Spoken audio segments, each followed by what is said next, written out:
Buongiorno, dobro jutro, guten Morgen, buondì. A me il Vangelo mi piace tant che mai.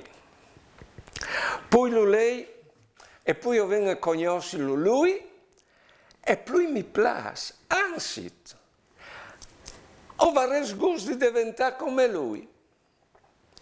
Io credo che alle venuto proprio in questo mondo per dirnos ci mucchiata la strada dall'essi noi stessi ed è felicità in tal vivi. Perché il Vangelo è come un spieli denante le nostre vite.